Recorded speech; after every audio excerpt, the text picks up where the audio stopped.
Hola, ¿qué tal, jabatos y jabatas? ¿Cómo estáis? Bienvenidos de nuevo a vuestro canal. Hoy hacemos un poquito el Moonwalk, retrocedemos un poco y volvemos al formato original de hacer un partido por vídeo, puesto que tenemos dos auténticos partidazos que quiero despedazar, desmenuzar, hacer la autopsia, como queráis, de manera individual. En la jornada de miércoles, ya sabéis, el Paris Saint-Germain ha hecho un poquito de pupa, ha hecho un poquito de daño al Real Madrid con ese 3-0. No sé para qué os digo el resultado, si aquí lo que venís a buscar es otra cosa, es el análisis. Pero bueno, vamos a meternos en ese partido primero y después habrá otro vídeo por aquí por el canal, seguramente ya lo habréis visto, porque los voy a publicar a la vez, del Atlético de Madrid contra la Juventus. Pero, como diría Jack el Destripador, vamos por partes y nos vamos a ir hasta París.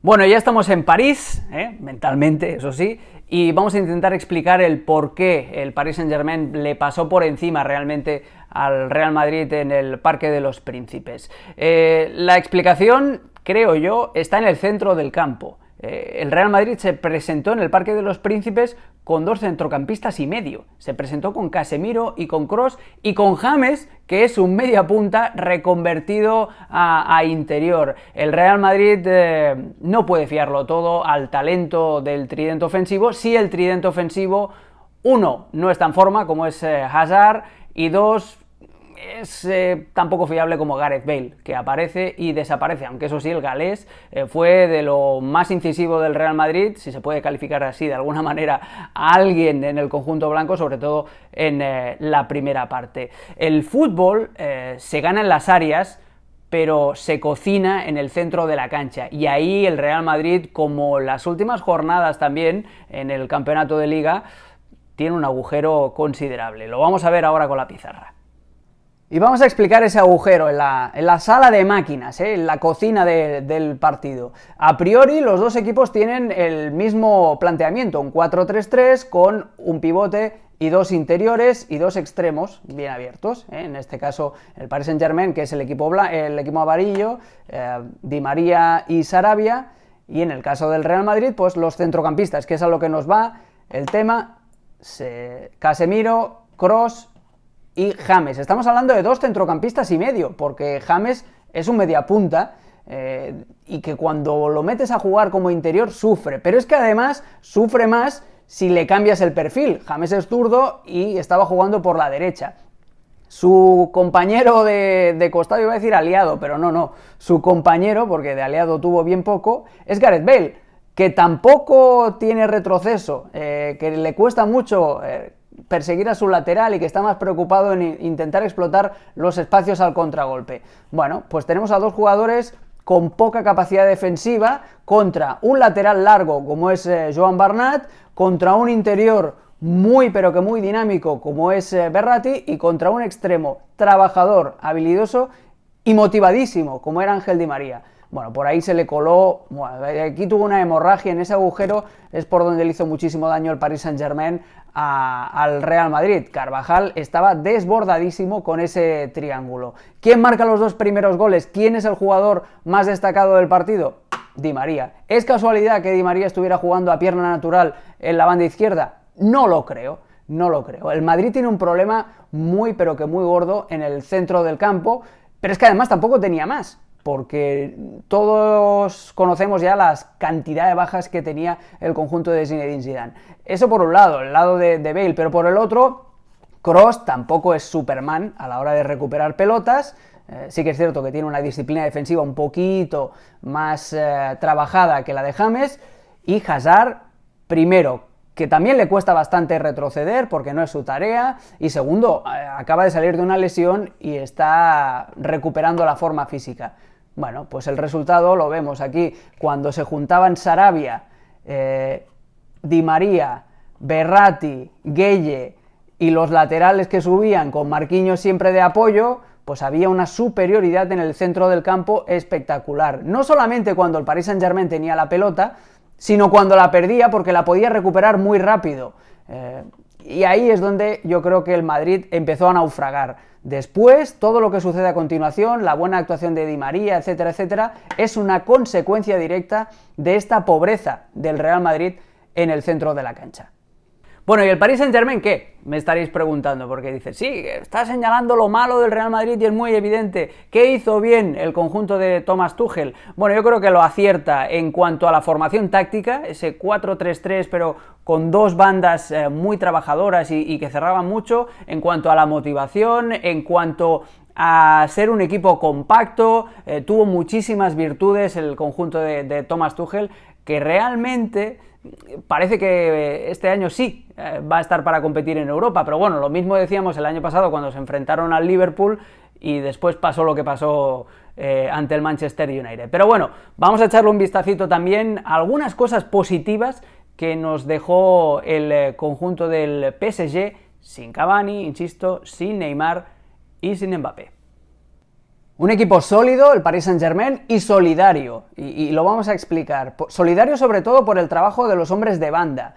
Por eso perfiles como el de Di María, perfiles como el de Sarabia, hombres de equipo, que tienen calidad individual obviamente, pero que saben desempeñar esa tarea más sacrificada, van muy bien para equipos grandes, puesto que cuando el Paris Saint-Germain no tenía el balón y el Madrid encadenaba fases de posesión de la pelota, retrocedían y tenían superioridad en el centro de la cancha, puesto que estábamos hablando de un 5 contra 3 de nuevo. Los hombres de banda cerraban muy bien y aquí era donde le costaba muchísimo generar oportunidades de peligro al Real Madrid. Incluso cuando Hazard se venía hacia adentro, no podía conectar porque, bueno, Gueye, que hizo un partidazo, cerraba muy bien, presionaba muy bien, pero es que Sarabia también iba muy bien a las ayudas defensivas. Y por el otro costado, prácticamente lo mismo. Las dos oportunidades que tuvo Gareth Bale fueron acciones de contragolpe, pero en ataque posicional el Madrid no consiguió vencer o no consiguió generar oportunidades al Paris Saint-Germain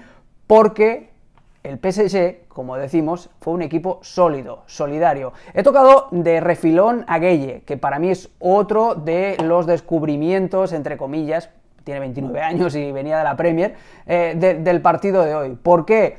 Porque el hecho de que estuviera con Marquinhos aquí, Marquinhos era el ancla, era el Casemiro, era el alter ego de Casemiro para el Paris Saint-Germain, pero dos interiores dinámicos como Verratti y Gueye, porque a veces tenemos el prejuicio de que es un jugador de color, etcétera, y decimos, no, este es destructor. No, dio un auténtico recital a la hora de asociarse, a la hora de conducir, de romper líneas de presión con la conducción, y después, cuando Marquinhos se va y entra Ander Herrera, Gueye acaba jugando aquí, de pivote, y lo hace fenomenal. Ese sacrificio, esa capacidad de correr hacia adelante y hacia atrás que tuvieron los centrocampistas, tanto interiores como exteriores del Paris Saint-Germain, es lo que no tuvo el Real Madrid. Y esta solidez como conjunto, me pregunto yo, y ahí es donde está el reto de Thomas Tuchel, si será capaz de mantenerla una vez que vaya incorporando a esas figuras, porque es relativamente fácil, entre comillas, pedirle a Di María, como hemos visto, que retroceda, o pedirle a Sarabia que retroceda, y dejar solo a Icardi, que también estaba el hombre bastante tocadito físicamente, y después tienes a Choupo-Moting que le dices corre y corre, porque ese es su trabajo. Pero ¿qué pasa? Pídele retroceso defensivo a Neymar, pídele retroceso defensivo a Mbappé, pídele retroceso defensivo a Cavani o a el propio Icardi cuando jueguen juntos. Ojo, porque el reto, y lo estamos viendo por ejemplo con otros equipos como el Barcelona, cuando dejas a más de un jugador descolgado cuando tu equipo no tiene la pelota, lo pasas mal y te pasan por encima. Ese es el verdadero reto de Thomas Tuchel, idear o bien un método para que el equipo con dos o tres jugadores sin tareas defensivas no sufra sin balón, que eso me parece muy complicado, o bien convencer a superestrellas que cobran más que tú, que tienen mucho más poder dentro del club que tú, que tienen que correr hacia atrás. Ese, creo yo, es el reto no solamente de Thomas Tuchel, sino del entrenador moderno para estos superclubes. Convencer a todas las superestrellas de que también hay que correr hacia atrás, que no hay un campo magnético en el centro de la cancha que te impida moverte hacia atrás para ayudar a tus compañeros. Y la metáfora del campo magnético aquí va muy bien para explicar lo que le sucede al Madrid cuando cambia el sistema y cuando juega un 4-4-2 plano con Benzema y con Jovic, como en la segunda mitad, y con hombres ofensivos por banda. ¿Qué le sucede al equipo? Lo mismo que le había pasado ya en algún partido de liga, que se rompe, que a Casemiro no le dan las piernas, que empieza ya a no retroceder a tiempo, que a Kroos tampoco le da los pulmones para más, y que los hombres de banda, aunque fueran de refresco como Vinicius y como Lucas Vázquez, tampoco tienen retroceso. Entonces, al final el equipo rival, cuando roba, tiene un océano aquí para contragolpear y siempre está en superioridad numérica. Los defensores quedan bastante vendidos respecto a las opciones de transición. ¿Cómo se fabrica el tercer y último gol? Pues con el lateral izquierdo del Paris Saint-Germain, Bernat, habilitando al lateral derecho del Paris Saint-Germain. Esa es la diferencia en cuanto a preparación física y en cuanto a retroceso. Volvemos a lo mismo, a equipo solidario. Pero el Madrid tiene un problema estructural cuando cambia el sistema y cuando juega 4-4-2, por eso. Porque los hombres de banda no trabajan hacia atrás, porque ninguno de los dos puntas retrocede tampoco, y al final queda un equipo larguísimo y partido. Y eso es abono, ese terreno abonado para exponerte en los contragolpes y ser vulnerable, como le sucedió al Madrid en la segunda mitad, especialmente ya a partir de los cambios. Bueno, y ahora habrá que ver qué consecuencias tiene, sobre todo en el Real Madrid, obviamente, porque en el PSG ahora estarán de euforia, pero qué consecuencias tiene en el Real Madrid si empiezas a sonar o no ese nombre de José Mourinho, al cual ya habíamos hecho un guiñito en la introducción, o no, y qué es lo que sucede, y si se recuperan jugadores o no, y cómo reestructura el equipo Zinedine Zidane. Y hablando de Zidane, hay una cosa que me da mucha mala espina, y es que en la rueda de prensa posterior él sacó el argumento que yo creo que ningún entrenador a estas alturas ya debería sacar a relucir, que es faltó intensidad. No, cuando alguien dice faltó intensidad es que no tiene ningún tipo de justificación. Es como cuando en el cole no habías hecho los deberes y le decías a la señorita, mi perro se comió mis tareas. No. Hay que dar un poquito más de argumentos. Puedes hablar de los recorridos defensivos, puedes hablar de la superioridad en el centro de la cancha, puedes hablar del desequilibrio individual de un jugador o del otro, puedes hablar de una mala preparación física, lo puedes reconocer, pero hablar de intensidad es no decir nada, es humo.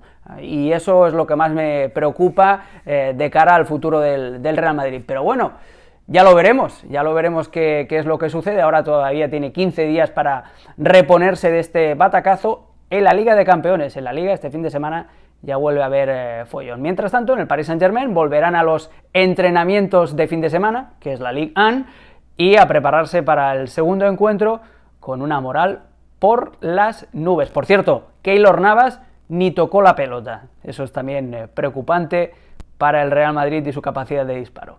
Venga, hasta la próxima. No olvidéis suscribiros, no olvidéis dejar vuestros comentarios, vuestras impresiones, que os leo. Por si alguien pregunta, la camiseta es una camiseta de Pearl Jam, que quiero que lo veáis, que me la compré en San Francisco, está muy bien. Y sobre todo, también repasad el vídeo del Atlético de Madrid contra la Juventus, que se va a quedar publicado a la misma hora, en el mismo momento que este que estáis viendo. Un abrazo y muchas gracias, jabatos y jabatas.